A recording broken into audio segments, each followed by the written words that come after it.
So here we are in the Brentwood-Darlington neighborhood, deep southeast Portland, right along the border of Happy Valley, Clackamas County Fire Response as well.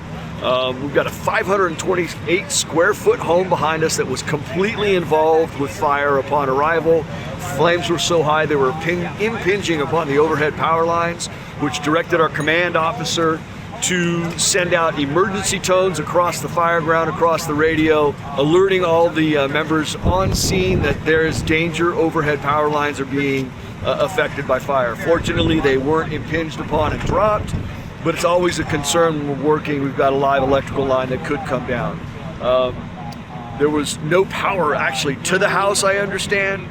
There was no occupants on the inside. There are a couple tents in the front yard. I'm unaware if they're just being dried out as a result of being used, or people are utilizing those tents as their own residential structure. But there was no one here, no injuries, unknown number of people that may be displaced as a result of this fire. I guess it's too early to know how this fire started. Yeah, the investigation team is here on site.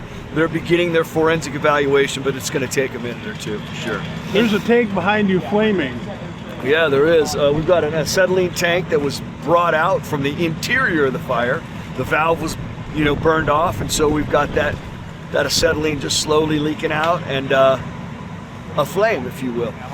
This is our normal response for a residential fire. We're going to send the closest 4 engines, closest 2 trucks. In this case, Clackamas County provided an engine and a truck.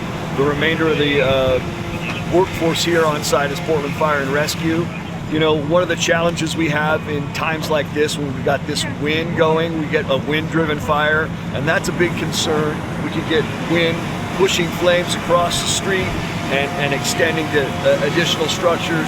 Fortunately, that didn't occur here, but that's always a concern. And that was a message that the command officer also shared with the members that were working, like, be cautious of the wind-driven fire. What was the concern about? You have a fairly close exposure. There's a close exposure, but that's on the windward side. So the reality, the flames are going to be pushing away from that particular structure. If the wind was blowing a different direction, that structure would have been a significant concern. But in this case, given the environmental conditions and the locations, not a big deal. Yeah, sure. Hey, thank you, Clackamas County Fire. We really appreciate all the assistance and the mutual aid that we can share along our border here.